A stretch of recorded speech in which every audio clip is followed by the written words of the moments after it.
And so in the irony of all ironies, the exercise with the word upright in its name is the one most likely to leave you on your back.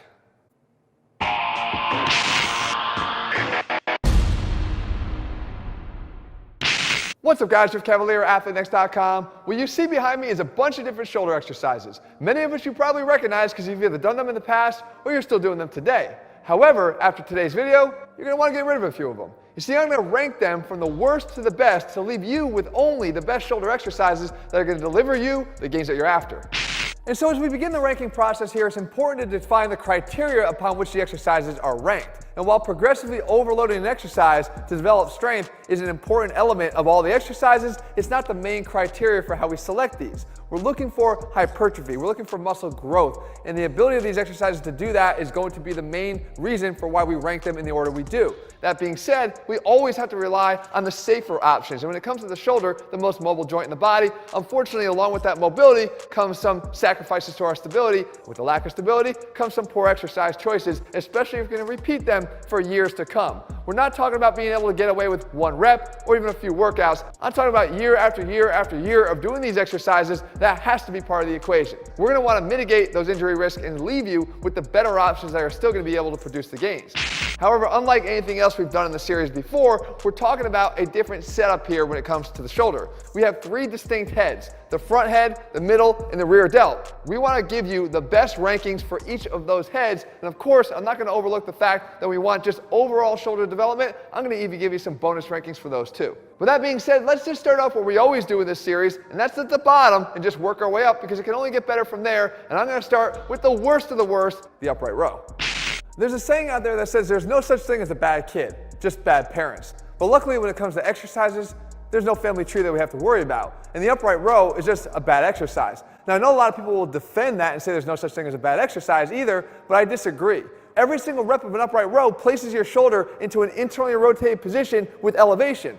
Yes, the exact position that you would test somebody in if you were looking for impingement. When the biomechanics of the exercise itself are literally fighting your own body's anatomy, I just can't wrap my arms around the exercise and love it. I don't care if you get away with it in a single workout or even a training block or even 15 years of training with the exercise. Over time, you're likely going to run into a problem. And while yes, the exercise can be improved slightly by lowering the height of the barbell or dumbbells when you lift them up, the fact is there's better exercise options that can achieve the same thing and do a better job at it with lower risk. For that reason, the upright row gets the first red X.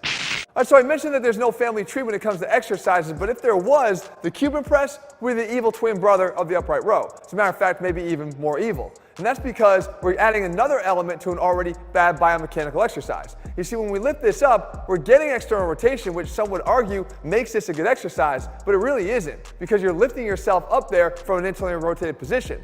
Not to mention, the best part about this exercise is probably the press, because you've got your elbows at least in a somewhat forward position. However, the real dangers happen when you start to lower the dumbbells. You're getting into this eccentric internal rotation again, but even worse, you've got to increase moment arm with those dumbbells further away from the chest, making this just more harmful to the shoulders than even the upright row. And for that reason, this also gets the next big red X in this category.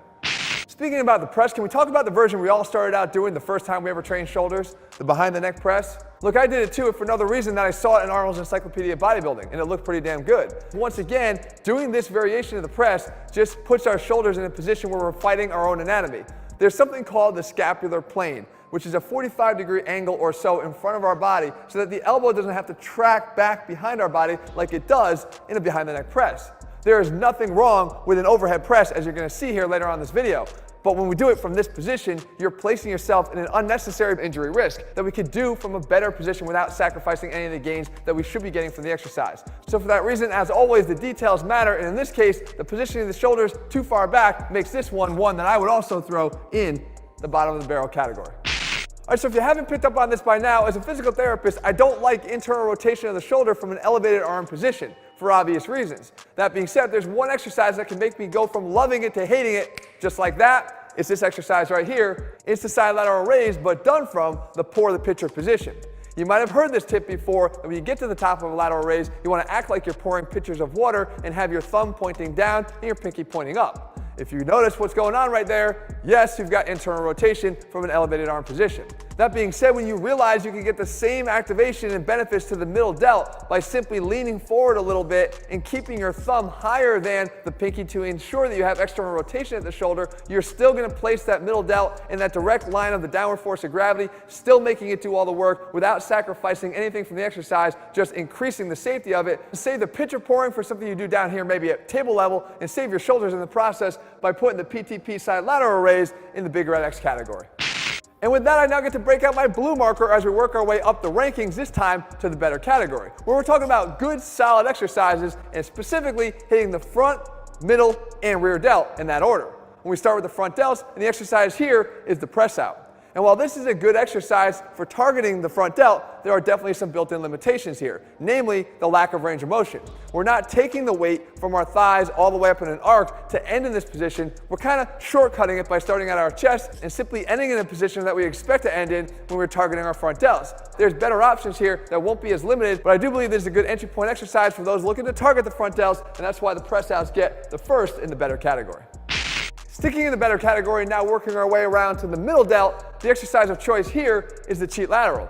And I've mentioned the merits of this exercise before many times on this channel. It gives us an opportunity to use a weight that we may not always be used to using here if we're strictly limiting ourselves to light weights on a lateral raise, but at the same time, that introduces some eccentric overload stresses that we know are good drivers of muscle hypertrophy.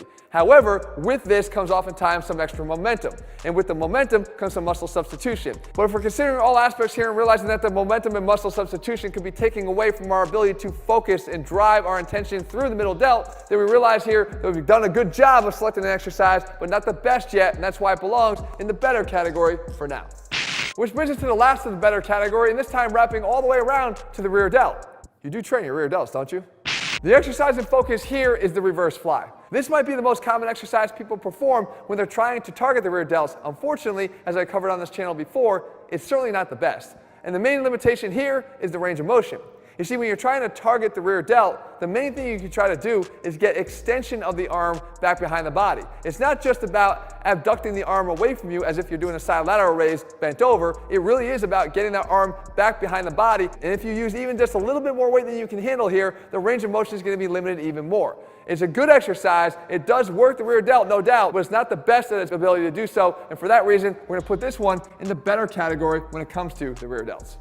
And with that, we continue our way up the rankings to the better still category, and I break out my yellow marker to put our focus once again back on the front delt, and here we're looking at the Arnold press. Now look, I realize that Arnold's become a little bit of a polarizing figure these days, but there's one thing I think we all could agree on: the guy knew how to build muscle. And the front delt exercise of choice that he used got your elbows out in front of your body because it demanded that you start with your hands facing your body. And if you followed along to this point, one of the reasons why I didn't like that behind the neck press was exactly due to the elbow positioning. This is getting that problem fixed by getting your arms out in front of your body. However, as with all shoulder press variations, it's tough to limit the gains to just the front delt. When we realize that we have better options for targeting the front delt more effectively, we can see why this gets the better still nod, but still not best in this category. And continuing here in the better still category, we now shift our focus once again to the middle delt. And here we're taking a step up from the cheat lateral raise with something called the abduction row. What it's doing is it's still allowing us to use the heavier weights that the cheat lateral might, but it's allowing us to do it with a more focused contraction. Not necessarily solely on the middle delt, which is impossible anyway, but it does include more of a contraction at the top, which is something we didn't really have control over with the cheat lateral. The way we're accomplishing this is with a different set of substitution muscles. As opposed to letting the upper traps kick in, we're actually able to turn this into more of a rowing motion, hence the name, which introduces some of the upper back muscles, most notably the rear delt, which is going to help us to get this heavier dumbbell up to the top. Because the movement is still driven with abduction of the elbow away from the side, you're still going to get those immense benefits in terms of creating a stimulus for growth for the middle delt. Think of it like 20% row, 80% abduction, and when you do, you're going to have 100% of a good exercise option when it comes to creating better middle delt growth. All right, I have to admit, this one stings a little bit. Can we just get it out of the way?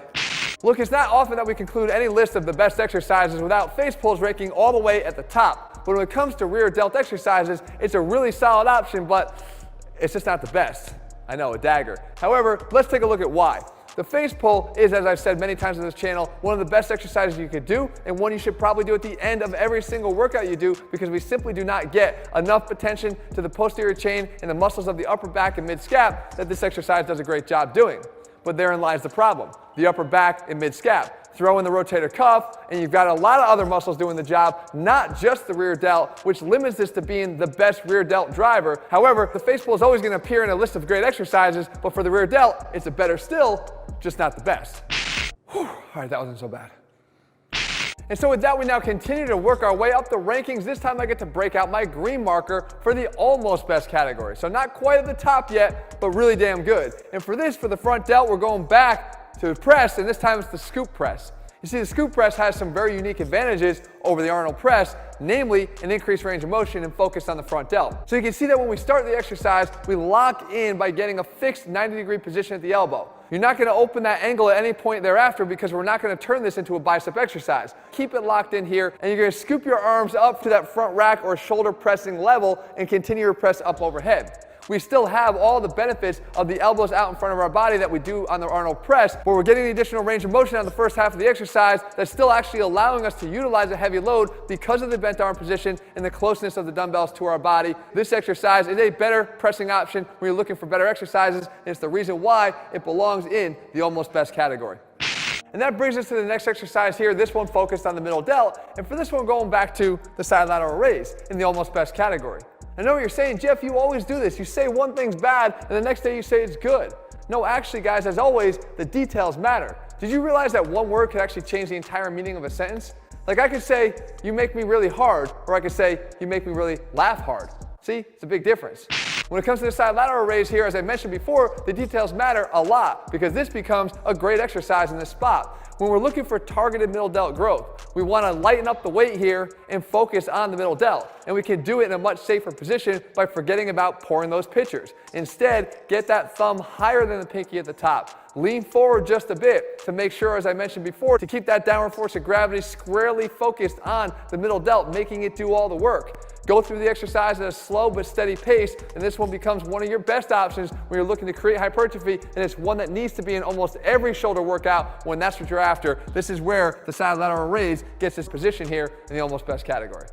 And wrapping up the almost best category, now we turn our attention to the backside again, the rear delt, and for this I'm looking at the hip hugger. And this one gets its name from the position of the dumbbells as you do the exercise.